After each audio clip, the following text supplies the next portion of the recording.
शुरुआत में सबसे पहले वैभव जी आपसे करना चाहूंगा, आप सभी मेहमानों का मैं पहले तहे दिल से स्वागत करता हूं इंडिया डेली पर।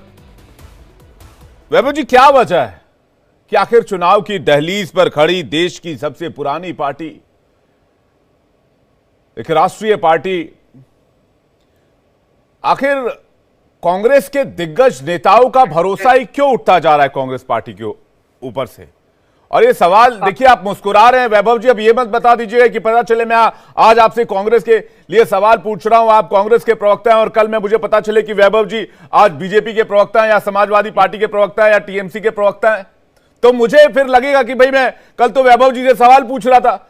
जैसे इससे पहले बाकी चैनल्स पर या मैंने भी कुछ चैनल्स पर गौरव वल्लभ जी के साथ डिबेट करी, कांग्रेस के लिए उन्होंने बड़ी मजबूती से पक्ष रखा जैसे आप रखते हैं, तो पता चलेगी कल वैभव त्रिपाठी जी किसी और पार्टी से बैठे हुए, पता चले बीजेपी से बैठे हुए। ऐसा तो नहीं होगा क्या वैभव त्रिपाठी जी? बोलिए, ऐसा नहीं होगा क्या? ऐसा तो नहीं होगा? ऐसा तो इस जन्म में असंभव है। ठीक बात, ये अच्छी लगी बात मुझे। करते हैं और ऐसा है कि हम उस पृष्ठभूमि से आते हैं जी कि जब एक तरफ फिट इंडिया मूवमेंट में करो या मरो का नारा दिया गया था, तो हमारे ग्रैंडफादर दो भाई थे, उन्होंने धानापुर का जो ब्रिटिश साम्राज्य का थाना था उसको फूंकने का काम किया। और उसी समय 9 अगस्त को सावरकर ने कहा था कि हिंदुओं को एकजुट होना चाहिए और अंग्रेजों की फौज में शामिल हो जाना चाहिए। तो कुछ नजारा ऐसा ही है कि हम तो भाई देश के लिए लड़ रहे हैं, हम जनता के अधिकारों के लिए लड़ रहे हैं, और जो सावरकर के बहुत प्रेमी बन रहे हैं वो जाएंगे। वो उस दौर में भी कुछ ऐसे लोग थे जो अंग्रेजों की सत्ता का मलाई खाना चाहते थे और उनकी चाटुकारिता करते थे, 60 रुपए महीने लिया करता थे। अब मैं आपको बताता हूं कि गौरव वल्लभ जी, मैं सम्मान करता हूं, मैं उनके प्रति असम्मान नहीं रखता, लेकिन एक सवाल तो जनता के जहन में ये जरूर खड़ा होता है कि जो व्यक्ति अचानक से आता है उसको पार्टी सर्वोच्च सम्मान देती है। ऐसा तो नहीं है बच्चे हैं गौरव वल्लभ जी। विजेंद्र के लिए मैं सोच सकता हूं, विजेंद्र का कोई राजनीतिक बहुत बड़ा सोच नहीं है, लेकिन गौरव वल्लभ जी लगभग 10 साल घूमते हैं कांग्रेस के साथ। ये वही बात हो गई कि मैं 100 किलोमीटर पूरब गया, अचानक से मुझे याद आया जी नहीं थी, मुझे तो पश्चिम जाना था। 180 डिग्री का जो शिफ्ट है ये मानसिक दिवालियेपन का प्रतीक है, क्योंकि मुझे नहीं लगता कि जिस तरीके से आज जनता एकजुट हो रही है इस तानाशाह को हराने के लिए, नेता भागते जा रहे हैं सत्ताधारी दल के पास।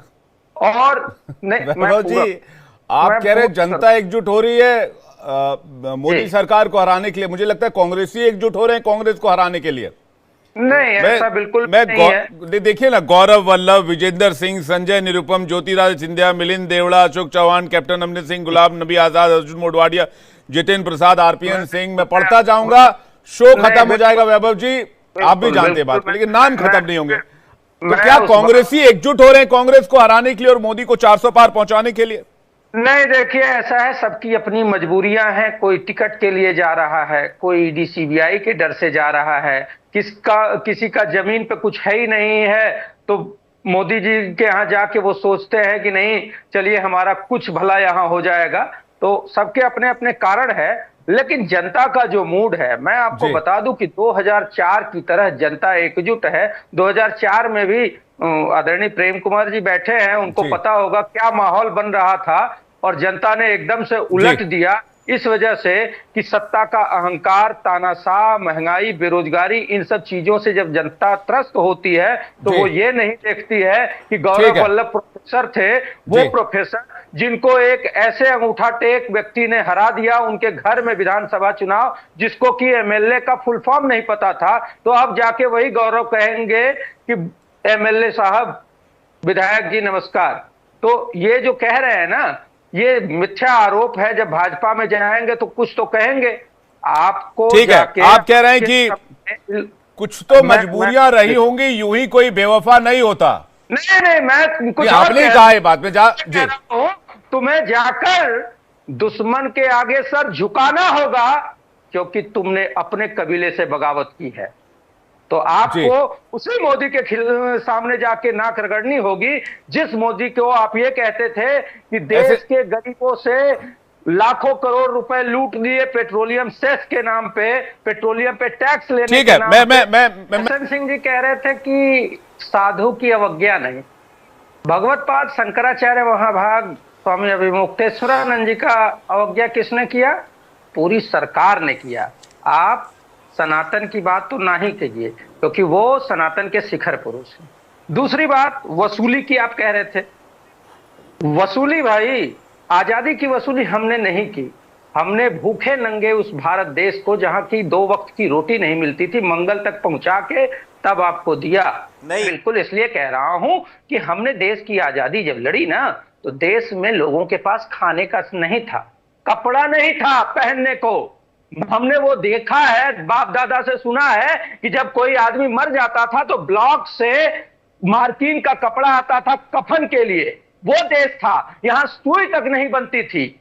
और हमने वो चीज बनाई कि मंगल में पहले अटेम्प्ट में हम मंगल फतेह कर गए।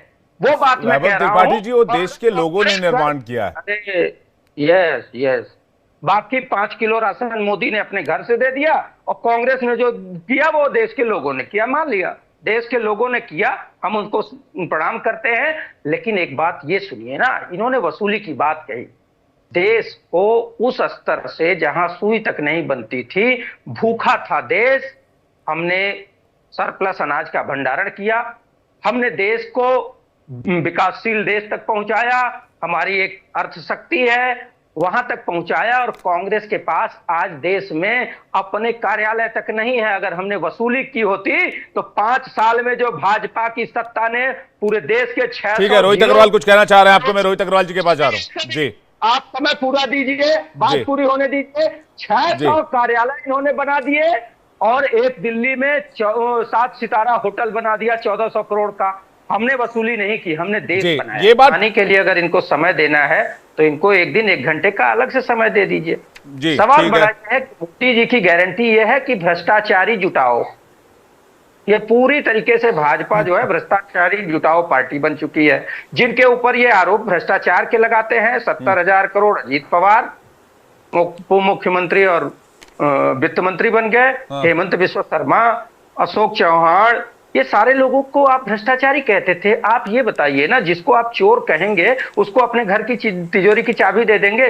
ये तो अपने आप में ही दिखाता है कि ये क्या कहते हैं, क्या करते हैं, और इनकी बात का कोई भरोसा नहीं। मैं पूरा करूं विवेक जी, इस तरीके से अगर डिबेट करनी है तो मैं अगली बार से नहीं आऊंगा। जो भाई कह रहे हैं कि गारंटी मोदी की गारंटी पे तो देश को अब भरोसा नहीं रहा।